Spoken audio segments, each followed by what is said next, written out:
میں نے جتنے زندگی کے سال ہو گئے ہیں بتاتے مجھے آج تک کوئی ایسا نہیں ملا کہ رزق دیدار مصطفیٰ 2، رزق دیدار مصطفیٰ، جادو جنات اثرات اور بندشوں کا جڑ سے خاتمہ، برکت 4، لا علاج بیماریوں کا خاتمہ 5، بے شمار برکات، لا علاج بیماریاں، دکھی بیماریاں۔ زندگی میں اس کے بہت تجربات، بہت کمالات۔ جس نے بھی یقین سے پڑھا اللہ پاک نے اس کے لیے نہریں کھول دی، صحت کی بھی، رزق کی بھی، عزت کی بھی، برکت کی بھی، عطا کی بھی، شفقت کی بھی۔ میں ابھی سفر میں تھا تو ایک صاحب مجھ سے کہنے لگے تنخواہ آتی ہے ختم ہو جاتی ہے، کیا کروں؟ میں نے کہا 129 دن مجھے دے دے اور دے اللہ کے لیے، میں جیسے کہوں ویسے کر۔ 129 ٹافیاں لے لے، ہر ٹافی پہ صبح شام ایک بار سورۃ کوثر پڑھ، ہر ٹافی پہ صبح شام ایک بار سورۃ کوثر پڑھ، بس ہر ٹافی پہ 129 ٹافیاں بھی ختم ہو جائیں گی، 129 کا عدد بھی پورا ہو جائے گا، ان کو کھانا نہیں۔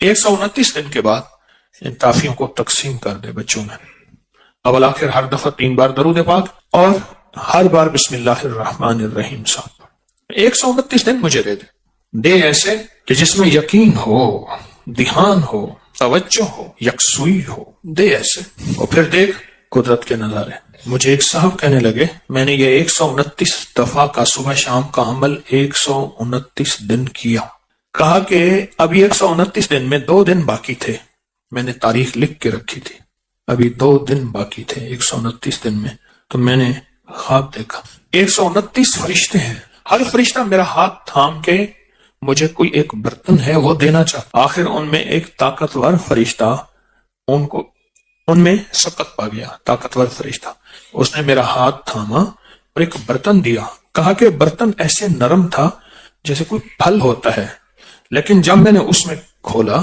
تو اس میں 129 موتی تھے، اور کہا مجھے، تو میں نے انہیں ان سے کہا یہ 129 موتی کس لیے ہیں؟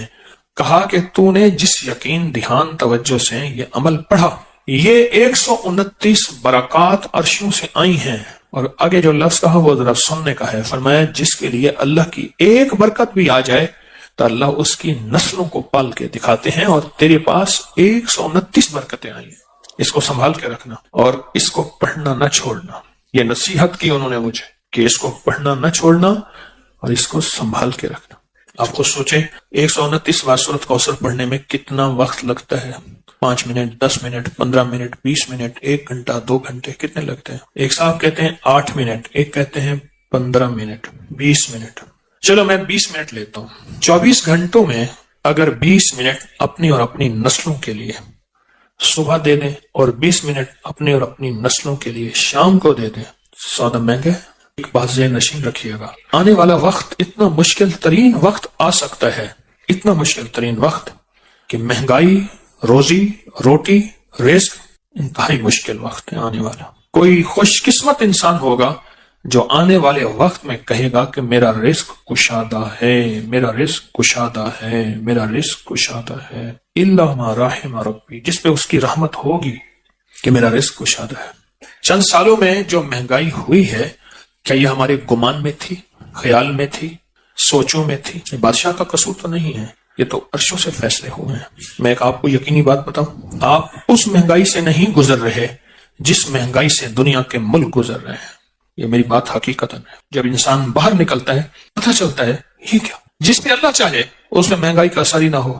سورۃ کوثر، کوثر آ گئی تو پھر تو سمندر کیا، دریا کیا، نہر کیا، کائنات آ گئے، اور یہ دریا ہمارے بتانے کے ہیں، یہ دریا ہے، دنیا کے بڑے بڑے دریا موجود ہیں، یہ ہمارے سمجھانے کے لیے ہیں۔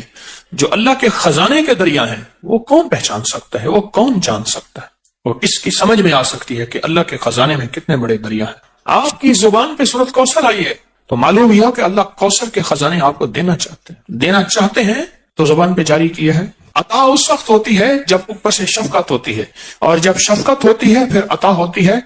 سورۃ کوثر آئی ہے، پرانی بات ہے، ایک صاحب مجھے ملے، کہے آپ سورۃ کوثر بتاتے ہیں، میں جو بتاتا ہوں۔ مجھ سے کہنے لگے کہ میرے والد کہتے تھے کہ میرے پردادا، اس وقت میں چھوٹا سا تھا، میرے والد کہتے ہیں کہ میرے پردادا، والد کہتے ہیں میں اس وقت چھوٹا سا تھا، میرے پردادا کہتے تھے بیٹا کبھی روزی روٹی کا فکر نہ کرنا، کبھی فقر اور غربت کا فکر نہ کرنا، کبھی قرضوں کا فکر نہ کرنا، اور کبھی تیرے اوپر جادو کوئی حملہ آور ہو، دنیا کا کوئی بڑا جادوگر ہے اس کا فکر نہ کرنا۔ کس کو کہتے تھے؟ میرے والد کے والد کو، میرے دادا کو پردادا کہتے تھے، اور کہتے تھے میں چھوٹے ہوتے ہوئے سنتا تھا۔ دلیل یہ دیتے تھے کہ اس کا فکر نہ کرنا، اس کا فکر نہ کرنا، اس کا فکر نہ کرنا۔ اس کی دلیل کیا دیتے تھے؟ دلیل یہ دیتے تھے کہ بیٹا میں نے سورۃ کوثر پڑھی ہے اور خوب پڑھی ہے، اور سورۃ کوثر میں یہ سارے وعدے موجود ہیں، اور میں نے اپنی نسلوں کی نیت کر کے پڑھی ہے۔ اللہ سچا، اس کے وعدے سچے، لہذا پریشان نہ ہونا۔ مجھ سے کہنے لگا کہ اب میں بوڑھا ہو رہا ہوں اور میرے پوتے ہو گئے ہیں۔ پھر اس نے نسلیں گنوائی، میرا پوتا، میرا بیٹا، میں 3، ابا 4، ابے کا ابا 5، اور وہ بتانے والا 6۔ کہا کہ 6 نسلوں میں یہ چیزیں نہیں ہیں جو وہ بابا کہے، 6 نسلوں میں یہ چیزیں نہیں ہیں۔ میں نے اللہ سے منوایا ہے، میں نے نسلوں کی نیت کر کے پڑھا ہے، میں نے اللہ سے منوایا ہے۔ جو بھی گڑ گڑا کے پڑھے گا، بھکاری بن کے پڑھے گا، محتاج بن کے پڑھے گا۔ دیکھیں ہم اللہ پاک کی بارگاہ میں اگر 129 بار سورۃ کوثر پڑھ لیں، اور یہ 129 جو حرف ہے نا، لطیف، لام، طوا، یا اور فا، یہ اس کے عدد ہیں، یاد رکھیے گا۔ اللہ لطیف بعبادہ، اللہ کا نام جو لطیف ہے نا، جس کو ہم یا لطیف کہتے ہیں، اللہ کا نام جو لطیف ہے اس کے عدد ہیں 129۔ اگر آپ کہیں 129 لکھتے ہیں کسی نمبر کے طور پہ تو پوچھا کیوں لکھتے ہیں؟ کہا محض اس کا لطف و کرم ہے، یہ میرا کمال نہیں ہے۔ یہ جو 129 کے عدد ہے نا، میں آج آپ کو 129 کے عدد کی طاقت ذرا بتاؤں۔ 1 طاق ہے، 9 طاق ہے، پھر 2 اور 1 کو ملائیں کتنے بن جائیں؟ 3، اور 3 کیا ہے؟ اس میں ایک اور چیز بتاؤں، جس عدد میں 1 اور 9 آئے، جہاں بھی عدد میں 1 اور 9 آئے، فرمایا بسم اللہ الرحمن الرحیم کے 19 کیا حروف ہیں، اور جہنم کے وہ 19 فرشتے جو سزا دینے والے ہیں۔ جو بندہ ان 19 حروف کو پڑھے گا، پڑھے میرے ساتھ، بسم اللہ الرحمن الرحیم، یہ 19 حروف اس کی حفاظت کریں گے، اور صرف بسم اللہ الرحمن الرحیم کے پڑھنے سے۔ 129 کی عدد کی طاقت ہے، اور 129 کا عدد اس کی لطف اور کرم کو بیان کر رہا ہے۔ جو بندہ 129 کے عدد میں کوئی چیز پڑھتا ہے کہ سورۃ کوثر 129 ہے، وہ اصل میں یہ کہہ رہا ہے کہ مولا اس کی زبان پہ جاری ہونا بھی تیری کریمی ہے، اس کا پڑھوانا بھی تیرا فضل ہے اور تیرا لطف اور کرم ہے، اور اس کی تاثیر ایک وہ ہے جو میرے علم میں ہے، ایک وہ ہے جو تیرے علم میں ہے۔ یہ بھی بڑی اہم بات ہے۔ ایک وہ ہے جو میرے علم میں ہے، میں نے معلومات لی، تسبیح خانے سے سنی، کتابوں میں پڑھی، بڑوں سے سنی، کسی کتاب میں پڑھا، کسی تحریر میں پڑھا، میرے دل میں وجدان پیدا ہوا۔ ایک وہ ہے جو میرے علم میں ہے، ایک وہ ہے جو تیرے علم۔ تو اللہ تیرا علم کامل ہے، اس کے پڑھنے کی وہ طاقت بھی عطا فرما جو تیرے علم میں ہے، وہ تاثیر بھی عطا فرما جو تیرے علم میں ہے۔ کیوں؟ ہونا تیری سب کچھ رحمت اور تیرے لطف و کرم سے ہے۔ یہ 129 کا عدد اس کی رحمت کو بول رہا، اس کی عطا کو بول رہا، اس کی شفقت کو بول رہا، اس کی شان کریمی کو بول رہا۔ اور پھر وہ ایک صاحب نے مجھے جو سچا خواب سنایا تھا، برتن تھا ایسے نرم جیسے پھل ہو، اس میں 129 موتی تھے، اور وہاں کہنے والے نے کہا یہ 129 موتی دراصل 129 برکات ہیں۔ جب کسی سے برکتیں لٹ جاتی ہیں، جب کسی سے برکتیں چلی جاتی ہیں، اس وقت وہ بندہ پھر سچا ویران ہو جاتا ہے۔ جب برکتوں کے دروازے کھلتے ہیں، پھر زمین اور آسمان کے خزانے اس کے لیے وسیع ہوتے ہیں۔ جب برکتوں کے دروازے کھلتے ہیں، بزرگ تھے دعا کر رہے تھے، بابا جی دعا کر رہے تھے کہ اللہ مجھ سے دولت چھین لینا، مجھ سے ملک اگر چھیننا ہے چھین لینا، اللہ مجھ سے صحت چھین لینا، میں شکوہ نہیں کروں گا، تیری عطا ہے، تو جس کو دے، جس سے لے لے، لیکن اللہ مجھ سے برکت نہ چھیننا۔ کیوں؟ صحت ملی اور برکت اگر موجود ہوئی، صحت واپس آ جائے گی۔ اگر برکت موجود ہوئی، دولت واپس آ جائے گی۔ اگر برکت موجود ہوئی، نعمتیں، اقتدار، عروج، کمال مجھے واپس مل جائے گا۔ لیکن 129 کے عدد میں برکت ہے۔ اگر یہ عدد کچھ نہیں تھے، پھر اللہ کہتا فجر پڑھو، کوئی فجر کی 20 پڑھتا رکھاتے، عشق والے ہوتے جو پڑھنے کھڑتے فجر، تہجد سے جو شروع کرتے فجر پڑھتے پڑھتے پڑھتے پڑھتے، جو مجھ جیسے کمزور ہوتے وہ 2-4 پڑھ لیتے۔ اگر عدد کچھ نہیں ہے پھر فجر 2 ہی کیوں ہے اور مغرب 3 کیوں ہے؟ اگر عدد کچھ نہیں ہے پھر 30 روزے کیوں ہیں؟ اگر عدد کچھ نہیں ہے تو 7 چکروں کو ایک طواف کیوں فرمایا؟ اگر عدد کچھ نہیں ہے تو 9 ذی الحجہ ہی حج کیوں ہے؟ 10 ہو جاتا، 8 ہو جاتا۔ عدد ہیں، عدد ہیں۔ والفجر ولیال عشر، وہ 10 راتیں آخر کیوں ہیں؟ ذی الحجہ کی 10 راتیں جن کی اللہ نے قسم کھائی ہے وہ کیوں ہیں؟ اور اگر عدد کچھ نہیں تو آخری عشرہ کیوں ہے؟ پھر آخری عشرہ رمضان کا، پھر اس میں تاک راتوں کا فرمایا 21 23 25 27 29 کیوں فرمایا؟ بعض اوقات ہماری ناواقفیت کہ ہم کہتے ہیں یہ عدد کہاں سے آ گئے؟ یہ کائنات عدد کے ساتھ اللہ نے جوڑ کے رکھی ہے، اگر عدد کچھ نہیں ہے تو اللہ کو تاک کیوں پسند ہے؟ راز ہیں، راز ہیں، راز ہیں، اور راز کو راز میں رہنے دیں، اپنی عقلیں استعمال کریں گے تو راز سے محروم ہو جائیں گے، لیکن جو اس راز کو پالے گا وہ نصیبوں اور قسمتوں والا۔ اس کو کوثر مل گیا، نہ رزق کی کمی، نہ صحت کی کمی، نہ عزت کی کمی، نہ برکت کی کمی، اس کے ارد گرد حفاظت، کفایت، کفالت، برکت کا نظام ہے۔ اور پھر بھی کہتے ہیں کہ آپ کے دشمنوں کو اگر سمجھ نہیں آئے گی تو پھر ہم آپ کے دشمنوں کو نیست و نابود کر دیں گے کہ ان نشان اکا اور ابتر، ان کی حالت ابتر ہو جائے گی اور وہ ابتر سے ابتر ہو جائیں۔ اب ایک سوال ہے، جب آپ 129 بار سورۃ کوثر پڑھتے ہیں، رزق کیوں بڑھتا ہے؟ یہ ایک اہم سوال ہے، رزق کیوں بڑھتا ہے؟ برکتوں کے دروازے کیوں آتے ہیں؟ وسعت کے دروازے کیوں آتے ہیں اور کہاں سے آتے ہیں؟ غیبی نظام کیسے متوجہ ہوتا ہے؟ ایک سوال ہے اور بہت اہم سوال ہے۔ کچھ نادیدہ طاقتیں ہیں، یہ لفظ میرا غور سے سنیے گا، جو ہمارا رزق کھاتی ہیں، ہماری چیزیں کھاتی ہیں اور چھینتی ہیں۔ کچھ نادیدہ طاقتیں ہیں، کچھ نادیدہ طاقتیں جو ہمارا رزق اور ہماری چیزیں کھاتی ہیں۔ اس وقت جب اس پہ اللہ کا نام نہ لیا جائے، وہ چیزیں ہمارا رزق کھاتی ہیں، ہمارا مال کھاتی ہیں، ہمارا سرمایہ کھاتی ہیں، ہمارا خون پیتی ہیں، ہمارا کھانا، ہمارا گوشت چیزیں کھاتی ہیں۔ جب یہ کوثر پڑھتے ہیں نا تو سورۃ کوثر کی طاقتور حصار، طاقتور دیوار، سورۃ کوثر کا طاقتور حصار اور طاقتور دیوار، یہ ایک پل کے اندر ایسی دیوار آ جاتی ہے، ایسی بس ایک دیوار آ جاتی، اس کے ارد گرد دیکھی نہیں آتی۔ اچھا چلو، اگر دیوار کو میں انگریز کی زبان میں سجاؤں، نہیں جیمر لگے ہیں، موبائل کی کال جو ہے سگنل نہیں آ رہے، جیمر لگے ہیں۔ وہ جیمر کی دیوار دکھاؤ کہاں ہے، دکھاؤ تو۔ مجھے ایک صاحب کہنے لگے میری آواز کٹ جائے تو میں جیل کے ساتھ ہوں، میرا گھر جیل کے ساتھ ہے، یہاں جیمر لگے ہوئے ہیں، تو اب پھر کروں گا۔ اس نے پہلے بتایا، یا اس نے کہا جی ہمارے دفتر میں انہوں نے خود جیمر لگا دیا، ہم فون جمع نہیں کراتے تو انہوں نے خود جیمر لگا دیا۔ چل بھائی جاؤ، یہ جیمر کی دیوار کبھی مجھے دکھا دے کوئی بندہ، میں نے تو نہیں دیکھی، میرے پاس نہ علم ہے، نہ تقوی ہے، نہ بزرگی ہے۔ کوئی بندہ مجھے جیمر کی دیوار دکھائے، جو آخر دیوار ہوتی ہے نا جس سے ہمارے سگنل بند ہو جاتے ہیں۔ اللہ پاک جل شان ہو اسی طرح جیمر لگا دیتا ہے ان چھیننے والی طاقتوں اور قوتوں کو، اور دنیا کے جیمر توڑنے کے لیے بھی طاقتیں موجود ہیں، لیکن رب کے جیمر کو کوئی نہیں توڑ سکتا۔ زندگی میں جب بھی کہیں مشکلیں آئی ہیں، جب بھی کہیں پریشانی آئی ہیں، جب بھی کہیں الجھنیں امت کو آئی ہیں، جب بھی کہیں اولاد نہیں ہے، رزق نہیں ہے، صحت نہیں ہے، عزت نہیں ہے، سکون نہیں ہے، چین نہیں ہے، راحت نہیں ہے، جادوؤں نے گھیر لیا، بندشوں نے تباہ کر دیا، حاسدین نے برباد کر دیا، مشکلوں نے سر چڑھ کے ہمیں جھکا دیا، حالات نے ہماری زندگی کو تنگ کر دیا، کوئی پریشانی کی ضرورت نہیں۔ مجھے کہنے لگا کہ ہمارے علاقے میں ایک صاحب ہیں، بابا جی ہیں، کوئی بھی مشکل ہو وہ بیٹھ کے سورۃ قل ہو اللہ پڑھاتے ہیں۔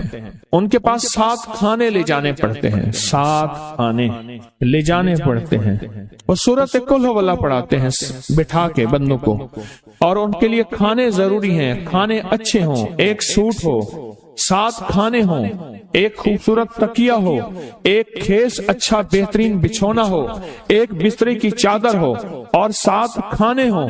فرمایا وہ دیتے ہیں، لیتے ہیں، سورۃ قل ہو اللہ پڑھاتے ہیں، پھر بیٹھ کے دعا کرتے ہیں، بہت دیر تک دعا کرتے ہیں، لوگوں کی مشکلیں حل ہو جاتی ہیں، لوگوں کی پریشانیاں دور ہو جاتی ہیں۔ میں نے کہا کسی طرح بابا جی سے پتہ چلے گا وہ دعا کیا مانگتے ہیں۔ کہنے لگا وہ دعا کسی کو نہیں بتاتے، بس کہتے ہیں آؤ میرے ساتھ بیٹھ کے سورۃ قل ہو اللہ پڑھو، اول آخر درود پاک پڑھو اور سورۃ قل ہو اللہ پڑھو، وہ دعا کسی کو نہیں بتاتے۔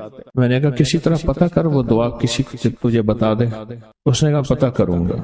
کچھ عرصے کے بعد بندہ مجھے ملا، آتے یہ کاغذ دیا، اور کاغذ دے کے مجھے کہنے لگا آپ کو یاد ہے آپ نے میری ایک ذمہ داری لگائی تھی، اور وہ ذمہ داری یہ لگائی تھی کہ ایک ہمارے ہاں بابا جی ہیں، ان کے پاس کوئی دنیا کی مشکل، پریشانی، الجھنیں، ناکامیاں، حالات، مسائل، بے اولادی، جادو، جنات، اثرات، بندشیں، کوئی بھی ہے، وہ مسئلے حل ہوتے ہیں، لیکن ان کی شرطیں یہ ہیں: خوبصورت تکیہ لیتے ہیں، بہترین سوٹ لیتے ہیں، بستری کی چادر لیتے ہیں، ایک کھیس یعنی پورا بستر لیتے ہیں، اور کہا اگر سردیاں تو ایک خوبصورت رضائی بھی لیتے ہیں، اور 7 رنگ کے کھانے لیتے ہیں، عطر کی خوشبو لیتے ہیں، یہ لیتے ہیں، یہ لیتے ہیں۔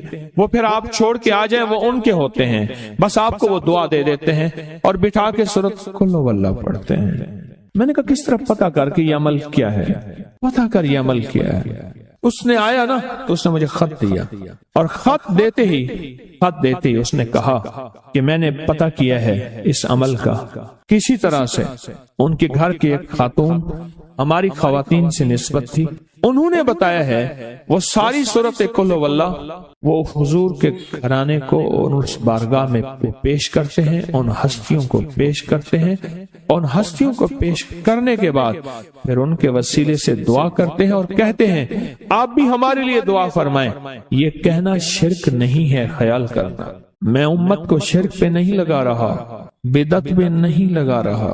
میرے ساتھ ہر عمل کے بڑے بڑے حوالے ہیں، میرے ساتھ ہر عمل کی بڑی بڑی طاقتور لنکس اور ریفرنس ہیں، میں نہیں لگا رہا۔ میں ایک وعدہ کرتا ہوں اور ایک دعویٰ کرتا ہوں، لیکن وہ دعویٰ نہیں ہے نہ وعدہ ہے۔ کوئی آ کے یہ نہ کہے کہ ظالم ساری عمر خرب بھی شرک اور بدعت میں لگا اور ہمیں بھی شرک اور بدعت میں لگایا، اور میری قبر پہ کوئی پاؤں نہ مارے۔ ہاں یہ ضرور آ کے کوئی کہے اللہ اس کی قبر پہ ترس کھا اور رحم فرما، ساری عمر تیرے اور تیرے حبیب کی سچی راہیں دکھاتا رہا اور محمد آل محمد کی سچی راہیں دکھاتا رہا، یہ وہ شخص ہے، اللہ اس پہ ترس کھا کہ اللہ اس کو معاف کر دے۔ بڑا زبردست عمل۔ مجھے آ کے جب کاغذ دیا نا، کاغذ میں دیا تو انہوں نے کہا کہ خواتین کے ذریعے ہمیں جو پتہ چلا، اور وہ پتہ یہ چلا کہ موصوف حضور کے گھرانے کو یہ ساری سورۃ اخلاص، ساری سورۃ قل هو اللہ، یہ درود، یہ عمل ہدیہ کرتے ہیں، اور حضور کے گھرانے کو ہدیہ کر کے پھر ہماری مشکل کی دعا کرتے ہیں اور بہت گڑ گڑا کے دعا کرتے ہیں، اور پھر ان کو ہدیہ دے کے عرض کرتے ہیں آپ بھی ہمارے لیے دعا فرمائیں، اور بہت دیر تک پھر آمین کہتے ہیں، آمین۔ اور اس تصور کے ساتھ، یہ تصور ذرا غور سے سنیے گا توجہ سے، اس تصور کے ساتھ کہ وہ ہستیاں میرے لیے دعا کر رہی اور میں آمین کہہ رہا، اور اللہ کی بارگاہ میں ان کی دعائیں قبول ہو رہی، اور اللہ کی عرشوں پہ دعائیں پہنچ گئیں، اور جبریل لے کر چلے گئے، اللہ کے حضور دعا رکھی گئی، اور اللہ نے اپنی طاقت اور قدرت کی مہر قبولیت کی لگا دی۔ کہا یہ عمل ہے۔ ان کو ہدیہ کرتے ہیں، میں پھر دوہرا رہا ہوں، غور سے سنیے گا، ان کو ہدیہ کرتے ہیں، ان کو ہدیہ کر کے ان کے وسیلے سے دعا کرتے ہیں، پھر ان کو دعاؤں کا عرض کرتے ہیں آپ بھی دعا فرمائیں، آپ بھی دعا فرمائیں، اور ان کو دعاؤں کا عرض کرتے ہیں، اور پھر ان سے دعائیں لیتے ہیں، اور بہت دیر تک آمین اس نیت سے کہتے ہیں کہ وہ دعا فرما رہے ہیں اور ہم ان کی دعاؤں پہ آمین کہہ رہے ہیں۔